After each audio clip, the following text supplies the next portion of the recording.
নমস্কার বন্ধুগণ, বাবাজি স্পিক্স চ্যানেলে সকলকে স্বাগত। তো বন্ধুগণ, আমাদের ভারতীয় ফুটবলের অবস্থা তো সত্যি খুবই খারাপ।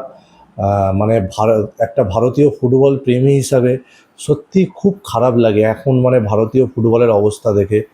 তো এর সাথে একটা নতুন জিনিস যে কাঁটা যেটা বিঁধলো বুকে এসে, সেটা হচ্ছে আইএসএলের যে বিড জমা দেওয়ার কথা ছিল, যে টেন্ডার করেছিল আমাদের ভারতীয় ফুটবল ফেডারেশন, যে টেন্ডার জমা দিতে বলেছিল, যে মানে আমাদের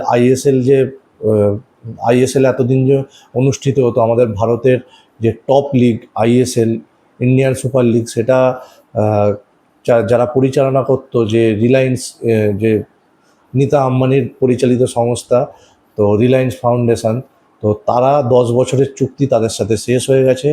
তো 10 বছরের চুক্তি শেষ হয়ে যাওয়ার পর ভারতীয় ফুটবল ফেডারেশন কিন্তু নতুন করে বিড জমা দিতে বলেছিল কোম্পানিদের, যে আইএসএল যাতে মানে আইএসএল অনুষ্ঠিত করার জন্য নতুন দরপত্র জমা দিতে বলেছিল।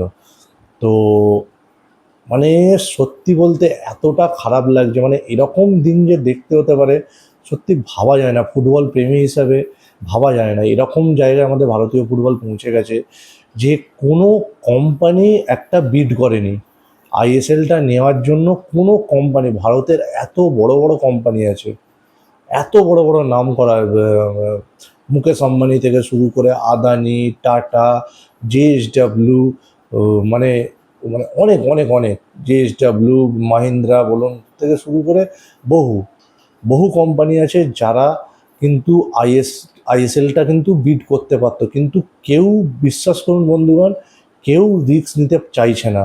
মানে ভারতীয় ফুটবলের এমন করুণ অবস্থা যে দেখতে হবে সত্যি ভাবার বাইরে, যে একটা ভারতের এত বড় বড় কোম্পানি আছে ভারতে, কেউ একটা ভারতের যে টপ ফুটবল লিগ সেইটা নেওয়ার জন্য কিন্তু কেউ বিড করেনি।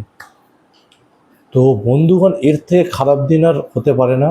তো জানি না এরপর আইএসএল সত্যি আদৌ হবে কি না, এটা নিয়ে বিরাট একটা কিন্তু সংশয় এবং প্রশ্নচিহ্ন তৈরি হয়েছে। আমাদের যে টপ মোস্ট লিগ আইএসএল সত্যি মানে এবছর হবে কি না, তো মনে হয় না, আশার আলো সত্যিই দেখা যাচ্ছে না কি হবে, আদৌ হবে কি না।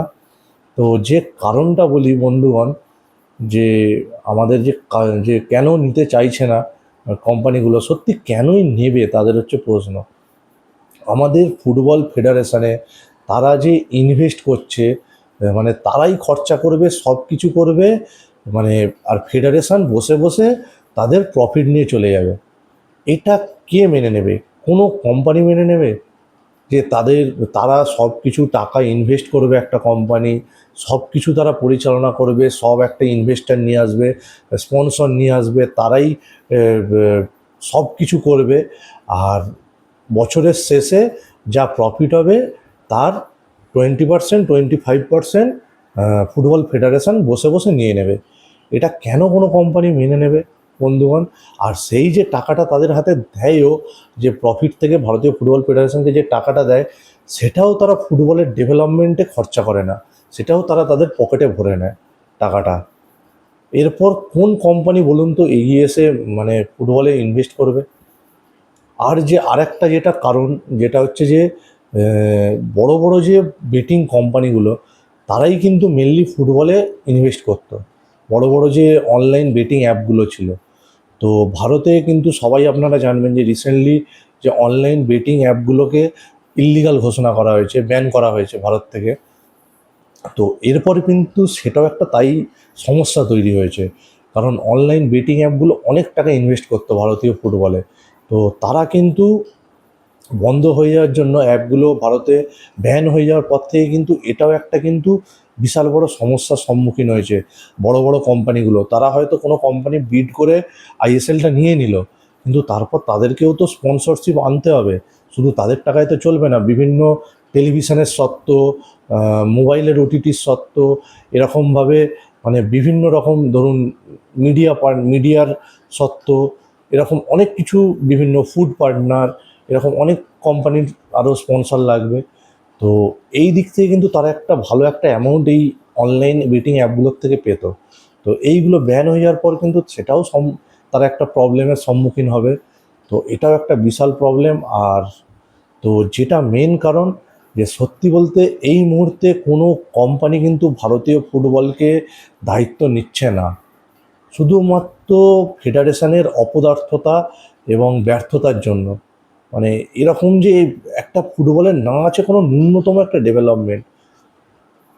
ভারতের সিনিয়র টিমের কি করুণ অবস্থা, ভারতীয় আমাদের সিনিয়র ফুটবল টিমটার বলুন তো। মানে এই ফুটবল এরকম পারফরমেন্সও একটা বস্তু, মানে পারফরমেন্সও একটা কিন্তু মাপকাঠি, যে ইনভেস্ট করবে কোনো কোম্পানি আমাদের ভারতীয় ফুটবলে কেন? যে ভারতীয় ফুটবলের যা পরিস্থিতি এখন, যা টিমের পারফরমেন্স, সেই পারফরমেন্স দেখেও তো কিছু কোম্পানি যে এগিয়ে আসবে না, যে টিমটা ভালো খেলছে এদের পেছনে খরচা করি, সেটাও তো করতে পারছে না ভারতীয় ফুটবল টিম, যার জন্য যে ইনভেস্ট করবে এদের পেছনে। মানে সত্যি সব দিক থেকে ভারতীয় ফুটবলের এখন কিন্তু ভবিষ্যৎ কিন্তু বিষবাও জলে বন্ধুগণ। তো জানি না আদৌ আইএসএল এবছর অনুষ্ঠিত হবে কি না। ভারতীয় ফুটবল ফেডারেশন কি করছে, ফেডারেশনের কমিটি যারা আইএসএল পরিচালনা বা এই বিডের দায়িত্বে আছে, তারা আদৌ কোনো কোম্পানিকে আনতে পারবে বলে মনে হয় না আমার। কি হবে আমি জানি না বন্ধুগণ। আর যদি কিছু নেক্সট কিছু আপডেট আমি পাই, অবশ্যই আপনাদেরকে আবার আমি ভিডিওয়ে জানাবো। আর বন্ধুগণ, আপনারাও যদি কিছু আপনাদের কাছে খবর থাকে বা কিছু থাকে, অবশ্যই আপনারা কমেন্ট বক্সে জানাবেন। এই যে ফুটবলের আমাদের যে আইএসএলে কেউ নিতে চাইছে না কোনো কোম্পানি, আমাদের টপ ফুটবলের যে লিগ, সেই আইএসএলকে যে কেউ নিতে চাইছে না কোনো কোম্পানি, তার কারণগুলো আপনারাও অবশ্যই কমেন্ট বক্সে আমাকে জানাবেন। আর বন্ধুগণ, ভিডিওটা ভালো লাগলে অবশ্যই চ্যানেলটা সাবস্ক্রাইব করে দেবেন। ধন্যবাদ, ভালো থাকবেন সবাই।